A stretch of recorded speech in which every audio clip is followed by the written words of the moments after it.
Well, welcome to the Opinioneers, the shortened theme tune. And I'm Derek Cheshire, I'm chameleonist and innovationist.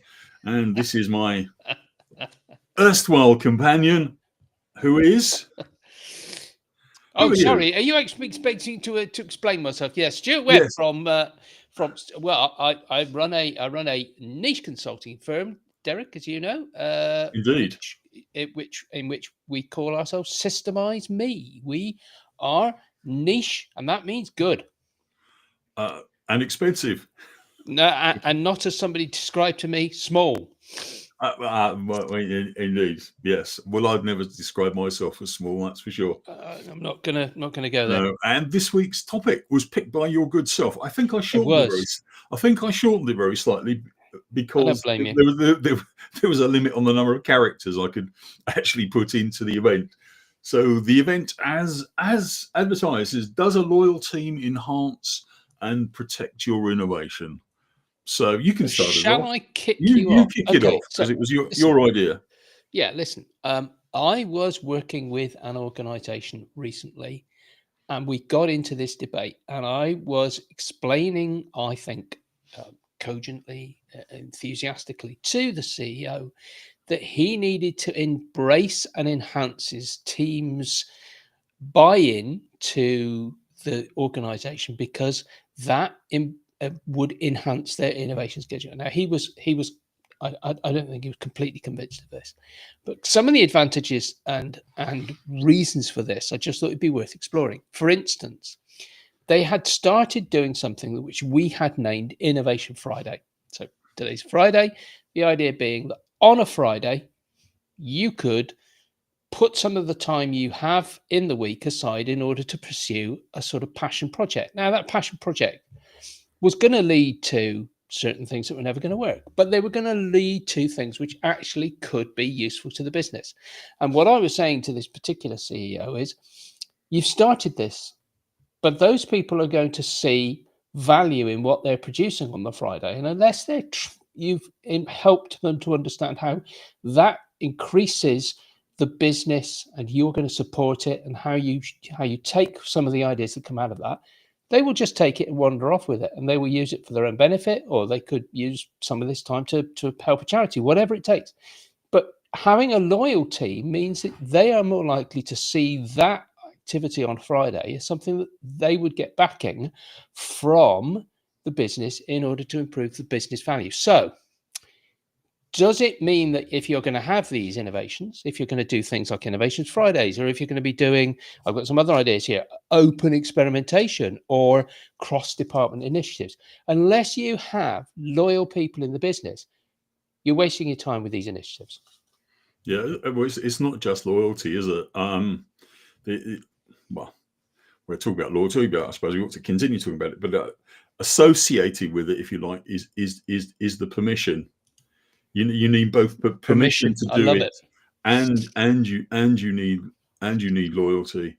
And if you've But, got both, then yeah, but if you've given permission, Derek, what is the point of not trying to enhance and ensure that the team understand that you not only want them to be carrying out doing it, but you'll support them when ideas come out of it? Even if those ideas aren't necessarily going to go anywhere first time, you're going to still support them. You're going to sort of have their back if they and not sort of go around and do the sort of, well, you've wasted some time there. Having if you're going to allow people to do this, and this was a decision by the board to do it, why not turn around and go, okay, we've made the decision, we're going to back them all the way, come whatever. yeah. It depends how you back them. I mean, Okay. backing has changed over a long time. I mean, an early example of that I encountered in Mexico. It was it Telmex, the national telephone operator. People could do similar, things like that, but they were actually rewarded financially, and that was a big thing for them there. I mean, I know of a guy, he made some tweak in a telephone exchange, and it was like a fraction of a peso per telephone call or something that he made as a result of that. But given the millions of telephone calls that were made, it was a bit like Yeah, the there's a inventor large of the area. zip fastener. It Yeah. mounted up quite quickly. So there might be a financial incentive, but it's in this day and age. What else helps with the loyalty thing, but helps with the motivation as well? Mm. Job security is probably a good one. I mean, if you continue to be loyal and do your innovation stuff, then you can see that you've got a job for as long as you want it. Yeah, no, Um, yeah, is that? I mean, I was intrigued. We're talking a little bit about sort of general team loyalty here, but what does it mean to be loyal? What it means is the fact that you have mutual respect, doesn't it? It means that you believe the organisation is going to be as much supporting you as you're supporting them. That's quite a difficult thing for many people to see yeah, today, because yeah, most organizations don't have that human face anymore, do they? They have quite no, a sort of an automatic face. As a lot of, and we come back to where innovation comes in on a lot of this stuff. You've got AI now taking a greater and greater role in some of these things. Does that mean that your team is going to see themselves less in what your organization does, and therefore destroy some of the innovation mm, capability and some of the innovations you put in place? yeah. My answer to that always, as you know, is to ask Colin. But Oh, let's ask Colin. let's ask Colin. But I think one of the issues is the introduction of AI, and it was Yeah. as Dimitar said yesterday. It's an enhancer to what we do. But I think as soon as AI takes over, the seesaw becomes very lopsided, and I'm not sure if what you're doing is producing lots and lots of money. I think people will be loyal to AI. Yeah, now that's interesting. Because we have seen the impact. I mean, let's we could spend hours on AI. We've seen the impact of some of the sort of the ability of AI at the moment. Some of the chatbots and things like that to answer people's questions. And we know that some 60% of the time it can be wrong, and yet people, because it's coming out of a computer, will put their faith in it. So, a lot of the time, I think that we're still in a situation where people are failing to recognize their true value to a business anyway, because they still have to be the people who do the checks, do the balances, and make sure that the business is moving in the right direction. Yeah, yeah. I think I lost my train of thought. Yeah, it was about AI itself, and I hadn't really thought about it, but a lot of people, a lot of small businesses, a lot of single people, they plug themselves into Chat GPT or similar, the free version, rather than getting their own GPT or their own, whatever it happens, their own model, and running that. And of course, what you're what you're plugging in, well, the learning of that model, it Yeah. depends on everyone else that's using it. If you run it just for yourself, your business, you pay a license, you're creating that body of learning for yourself, and eventually over time it will be a lot more reliable. And what you're talking about there is training, isn't it? And we're It's going back training, yeah. to the training that you put into something like that is exactly the same as the training you should be putting into your, hopefully by now, loyal team members. You or, should be or even putting a in naive effort. Yeah, well, even even yes, a even naive team member, somebody. even more a naive team member. Yeah, because they are there. Treat them, your team members, like an untrained large language model. I mean, you know what you want to put into that model in theory. So why assume that your employees know everything, Mm. including the way you want to work? Because when people um, train these models, the first thing they were told is write like a marketeer or write like a CEO. So why don't you tell your employees to write this way, behave that way, or produce output like this? Just why assume that they will just do it? So I think what we're identifying here is the fact that, well, two things. One, training, whether this be human beings or AI, is times more important than we actually we give credit to. we're spending far too much time not thinking about how to sort of train and ensure that people are behaving and acting in a way which is enhancing the business capability, the business innovation. Mhm. And I think that returns us to the whole loyalty thing, because when you train somebody, they feel as though they're getting something back from the business. Yeah, It's when they you do. cut things like that, and it's, often we, let's not worry too much about sort of, the current economic circumstances. But say you were going into a recession, say it is about to get tougher and tougher economic circumstances, and everybody knows the economic circumstances under which we work at the moment are not great. But say you were going into it, by cutting at this stage, your training and thinking we'll just get by just doing the same thing, you will be losing out bit by bit by bit. Training and putting in that effort in order to ensure standards improve and increase is probably the most critical thing a business owner can use in their armory today.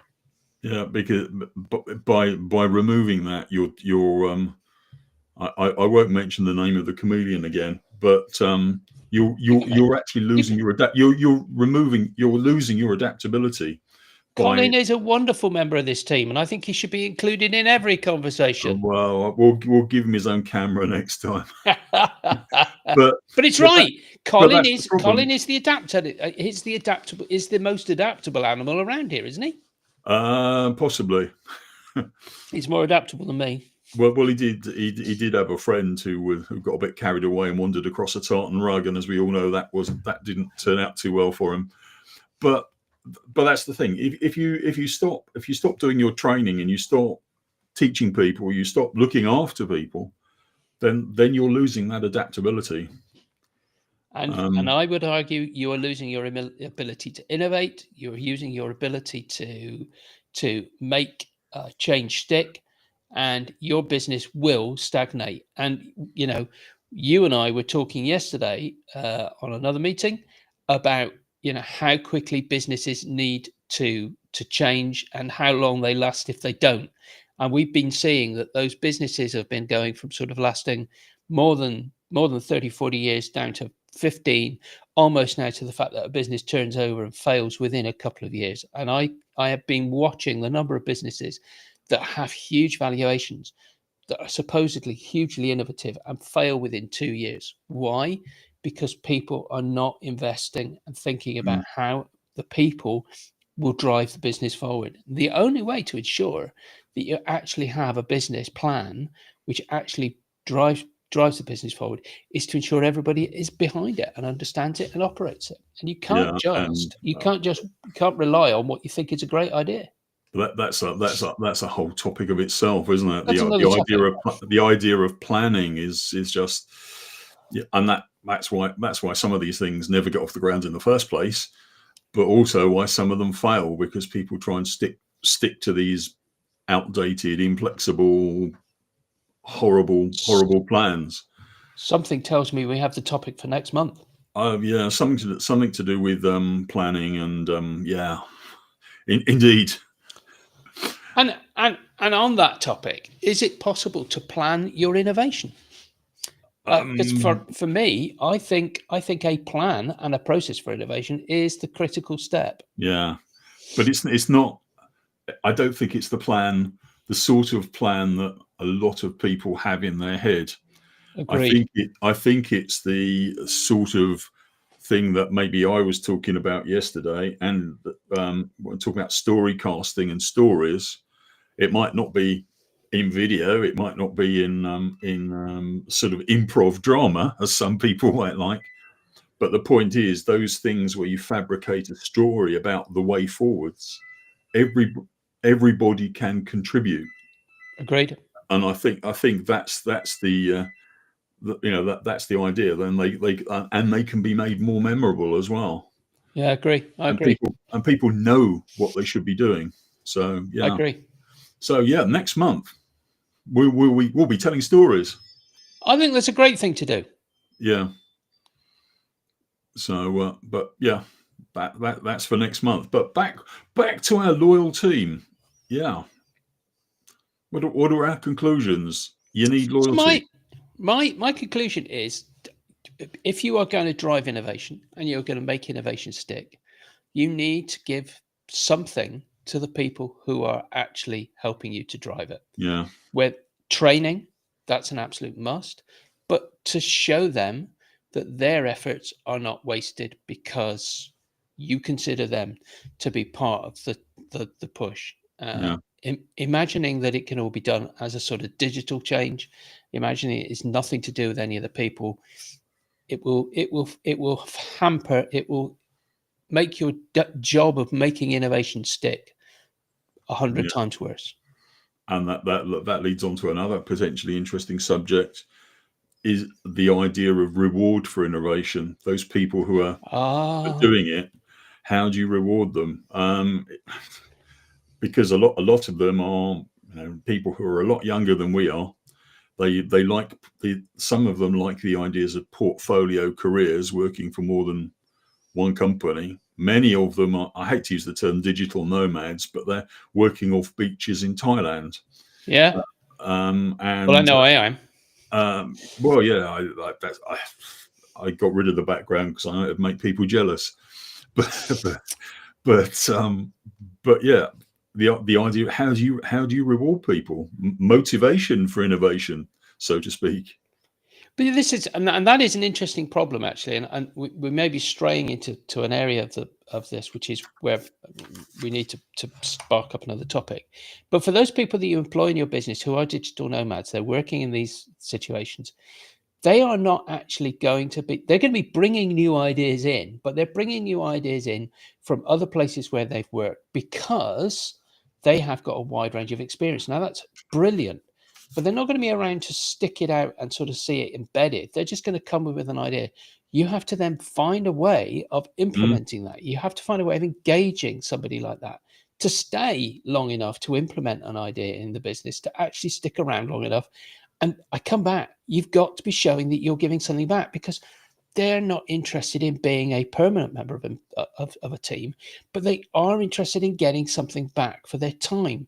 And it's not just all about money, and it's not necessarily just about the reward of being allowed to travel or whatever. You have to find another way of repaying some of that that stuff they bring in, and also find a way of transferring their know-how before they yeah, absolutely. Yeah, absolutely.